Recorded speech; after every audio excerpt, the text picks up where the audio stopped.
Bonjour Michel. Oh, bonjour Eric, comment tu vas? Alors, ça y est, on les installe ces portes? Et pas si vite.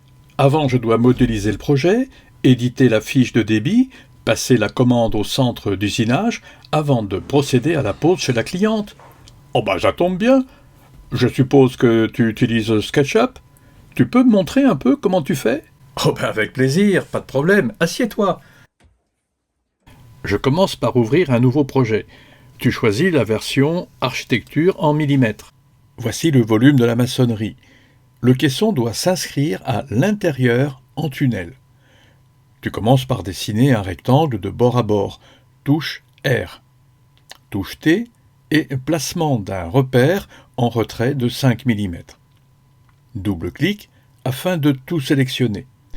Mise à l'échelle, touche S. Tu cliques sur le point médian et touche Option enfoncée pour contraindre une symétrie en miroir.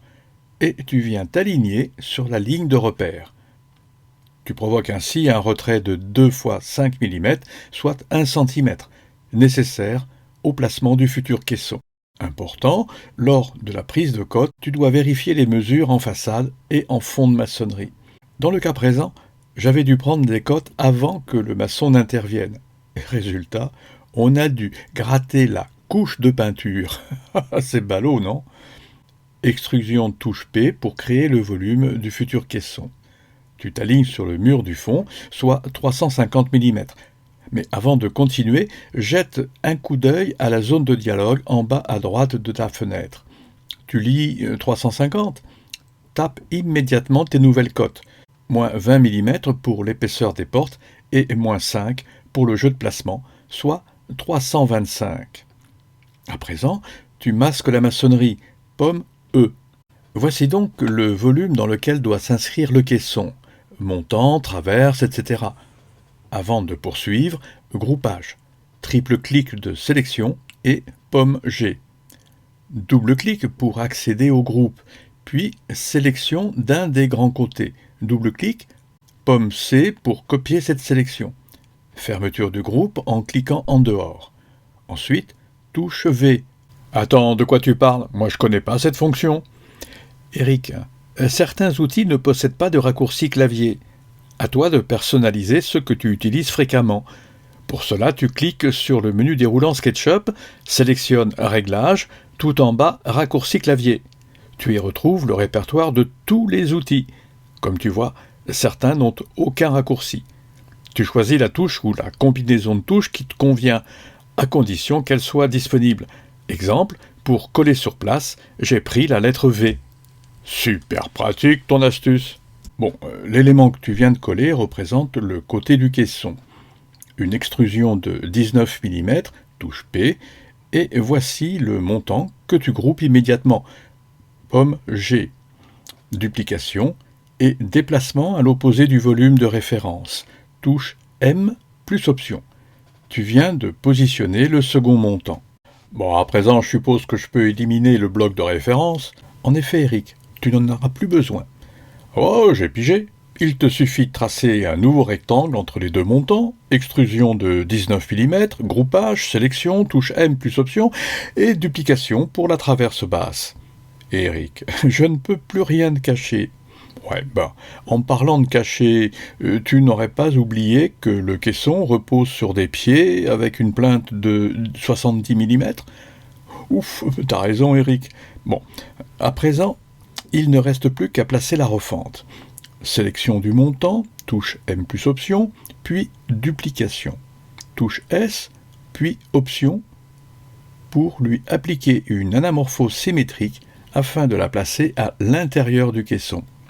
Ouais, mais tu peux également ouvrir le groupe, touche P, pour une extrusion négative de 19 mm et l'épaisseur de la traverse. T'as le choix, Eric, en effet. Mais dans ce cas, tu vois, je ne veux pas oublier la partie haute. Et je préfère ma méthode. Ok. Pour le positionnement au tiers de la largeur totale, c'est simple. Tu places la refente contre le montant, tu mesures l'intervalle restant et tu divises par 3. Oui, sauf que tu sembles oublier que les portes recouvrent les montants. Je te propose une autre solution. Tu tires une ligne d'un bout à l'autre du volume. Tu sélectionnes, clic droit, division. Tu passes la souris le long et choisis le nombre d'intervalles souhaités, 3 en l'occurrence. Ouais, en effet, t'as raison. Tu zoomes sur la refente, sélectionnes son point médian et l'aligne sur la première, puis la seconde division. Vérification. Bon, désolé, t'as vu les différences?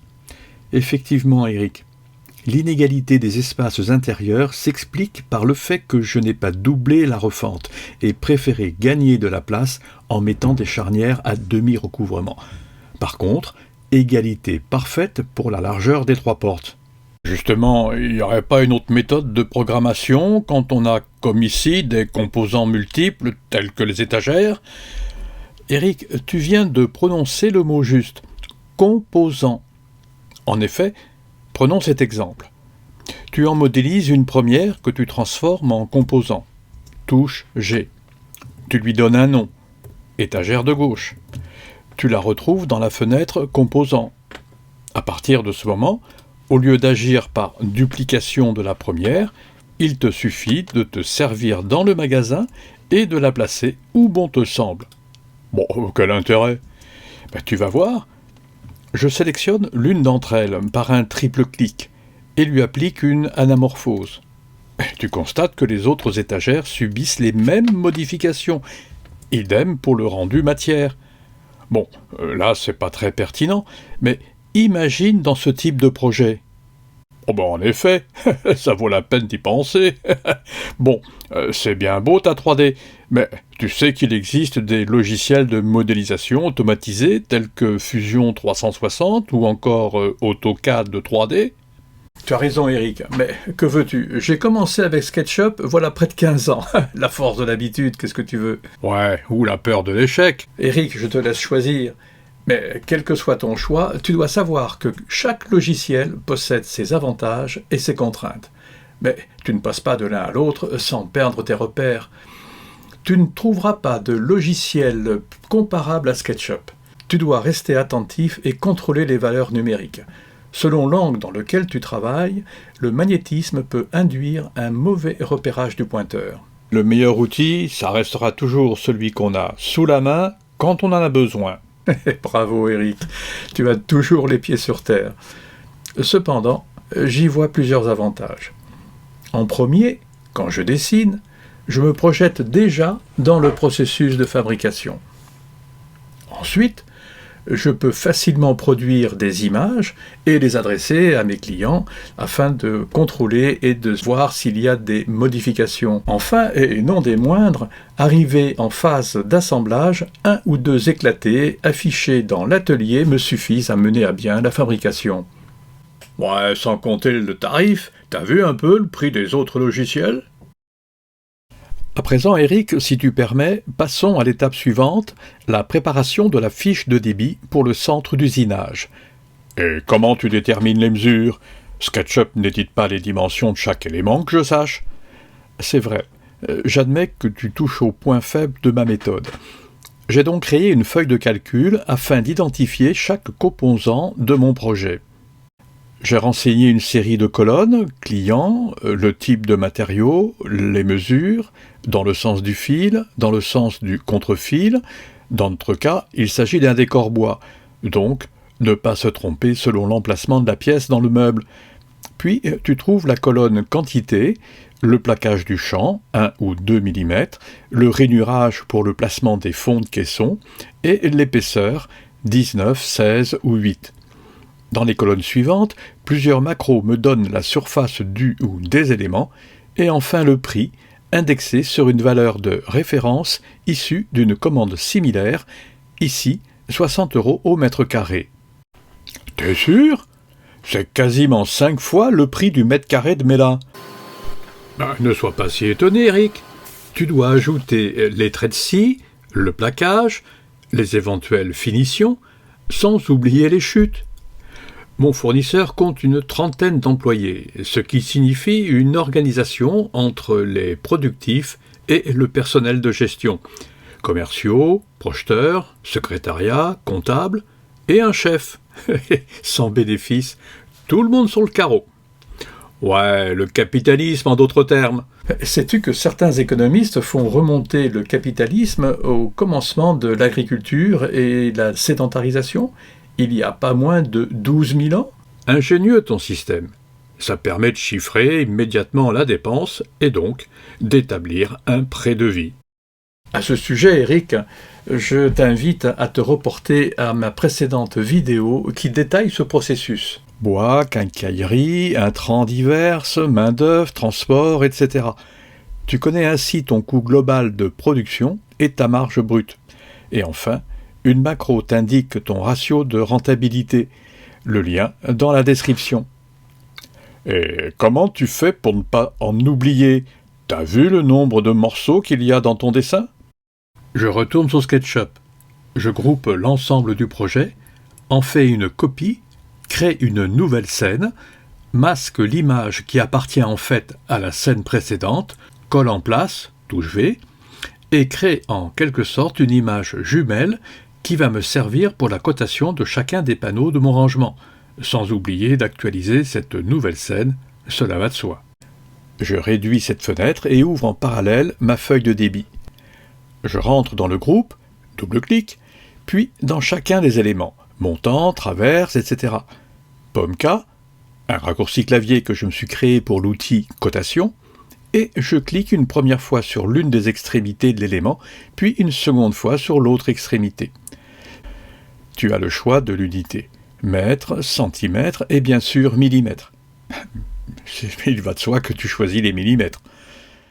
S'affiche alors la mesure que je positionne de façon lisible autant que possible. Un rang pour chaque partie du caisson, montant, traverse, etc. Donc, j'indique sens du fil, du contre-fil, la quantité, le plaquage, 0, 1 ou 2 mm. Pourquoi tu tapes 11? C'est simple. Un rectangle comporte 2 grands côtés et 2 petits. Sinon, c'est un triangle ou un pentagone, voire plus. Wow, ça me rappelle des trucs. Et donc, je poursuis en renseignant le rainurage éventuel de fond de caisson et finis par la désignation de l'épaisseur. Ok, mais tu fais comment pour ne pas t'y perdre? Tu joues au petit pousset? D'une certaine façon, oui. Et encore, ça c'est rien. Vise un peu ces projets. En fait, au lieu de jeter des cailloux, je les ramasse. Une fois que j'ai rentré les infos dans mon tableur, je reviens sur SketchUp, ferme le groupe que je viens de coter et le masque, pomme E, sans oublier les objets associés. Il y a 2 montants, 4 étagères, 2 portes, etc. D'accord? Et une fois qu'il n'y en a plus, ma besace elle est pleine. C'est simple, non? Bon, pourquoi pas? Tu sais que sur le site de l'Air du Bois, tu trouves un plugin spécialisé pour éditer ta fiche de débit? Non, c'est vrai? Tu me donnes le nom, s'il te plaît? OCL, Open Cut List. Tu le télécharges, c'est gratuit. Eric, tu me fais une démo? Tu bosses comme d'hab. Sauf que pour chaque élément, tu dois l'indexer en tant que composant et lui donner un nom, histoire de t'y retrouver. Tu peux également renseigner la matière, la couleur, et j'en passe. Bon, là, je te crée un projet basique pour faire simple. Tu remarques que les étagères étaient trop profondes. J'en sélectionne une, que je réduis, et les autres suivent. Une fois la modélisation bouclée, tu ouvres le plug et cliques Débit. Une fenêtre Fiche de débit s'ouvre. Tu appuies sur l'onglet orange Générer et instantanément, tu retrouves chaque pièce de ton caisson avec ses caractéristiques. Franchement, c'est bluffant ce programme. Il a été développé par Boris Bolland et Martin Muller et dispose sur l'Air du Bois. Le lien est dans la description. Il me reste donc, Eric, si j'ai bien compris, à exporter le fichier en CSV et l'ouvrir dans mon tableur. Voyons ce que ça donne. Bon, ça bug. Je ne pense pas que ce soit la bonne méthode. Bon, essaye de faire une simple copie d'écran et de l'ouvrir directement. Oh, mais cette fois ça fonctionne par simple copier-coller. Les mesures s'affichent dans ma feuille de calcul personnalisée en fonction du projet. Ainsi je conserve mes macros qui me fournissent une estimation du prix de revient. Et je suppose que tu envoies ce fichier au centre d'usinage ? Absolument, car j'ai créé ce tableur en collaboration avec mon fournisseur. Il récupère mes infos par copier-coller. Mais si tu veux, je te propose de visiter leur atelier. Oh bah c'est avec plaisir, Mick. Mais ce soir, je garde les enfants. Je vais pas avoir le temps. Tu m'appelles plutôt quand tu programmes ta production. Ok, Eric, tu verras. Une véritable usine là-bas.